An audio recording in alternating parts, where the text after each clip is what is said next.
சாய் பக்தர்களுக்கு என் அன்பு வணக்கங்கள். ஓம் சாய்ராம். என் அன்பு குழந்தையே, இந்த நேரத்தில் அவசர செய்தியாகத்தான் உன்னிடம் பேச வந்தேன். என்ன செய்தியை சொல்ல வந்தேன் என்று கேள். உன்னை இழந்து நிற்கும் உன் துணைக்கு இன்று என்ன நிகழ்ந்தது என்று, அவரின் மனம் ஏன் திடீரென்று திருப்பமானது என்றும் நீ தெரிந்து கொள்ள வேண்டியது அவசியம். ஏன் தெரியுமா? நிலை குலைந்து இருக்கும் உன் துணை எடுக்கக்கூடாத முடிவை எடுக்க சென்று விட்டார். அவரின் நிலையை கேட்டால் நீயே கதி கலங்கி விடும் அளவு இருக்கும். இதை சொல்லி உன்னை வருத்தப்பட வைப்பது உன் சாயப்பாவின் ஆசை இல்லை. ஆனாலும் இதை உன்னிடம் சொல்லியே ஆக வேண்டும் என்ற கட்டாயத்தில் இருந்து வருகிறேன். உன் வாழ்க்கையில் என்னத்தான் நடக்கிறது என்று இன்னும் குழப்பத்தில் தான் இருந்து வருகிறாய். முதலில் குழப்பத்தில் இருந்து தெளிந்து உன்னுடைய வாழ்க்கையை எந்த கட்டத்தில் இருக்கிறது என்பதை புரிந்து கொள்வாய். இப்பொழுது உன்னை பிரிந்திருக்கும் உன் துணை வாழ்க்கையே முடிந்து விட்டது என்ற நிலையில் தள்ளப்பட்டார்.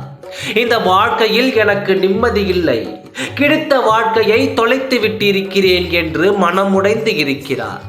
இதற்கு என்ன காரணம் தெரியுமா? அவரை சுற்றி இருக்கும் நபர்கள் தான். யாரையெல்லாம் நம்பி உன்னை உதறி சென்றாரோ அவர்கள் அனைவரும் அவர்களுக்கு துரோகம் செய்து விட்டார்கள். இந்த காலகட்டத்தில் துரோகத்திற்கா ஆள் இல்லாமல் இருக்கிறது. நம்பி சென்றவர்களும் இப்படி ஆகிவிட்டது. உன்னுடைய உண்மையான உறவையும் நான் இப்படி செய்துவிட்டு வந்தேன். இந்த உலகத்தில் எனக்கென்று யாரும் இல்லை என்று வேதனையில் அவர் தவித்து வருகிறார்.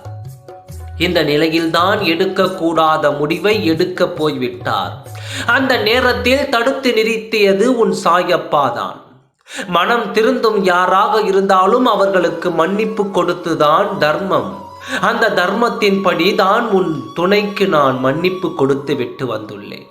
முழுமையாக மனம் மாறிவிட்டார். உன்னை தேடி வரப்போகிறார். உன்னிடம் வந்து வாழ்வை கொடு என்று கேட்கப் போகிறார். மனம் மாறி வரும் அவர்களுக்கு அளவுக்கு மன்னிப்பு கொடுத்து விடு. இனி உன் வாழ்க்கையில் அவர் இது போல் நடந்து கொள்ள மாட்டார். இதை நான் உனக்கு எழுதி கொடுக்கின்றேன். எந்த நேரத்திலும் உன்னை கைவிடாமல் நீதான் உலகம் என்று காத்திருப்பார். நம்பிக்கையோடு இரு. உன்னை தேடி வரும் வாழ்க்கையை இழந்து விடாதே. உன் வாழ்க்கை மாற வேண்டும், உன் கண்ணீர் மாற வேண்டும். கவலைப்படாதே, உன்னிடத்தில் நான் இருந்து அனைத்தையும் சரி செய்கிறேன். நல்லதே நடக்கும். ஓம் சாய்ராம். நன்றி, வணக்கம்.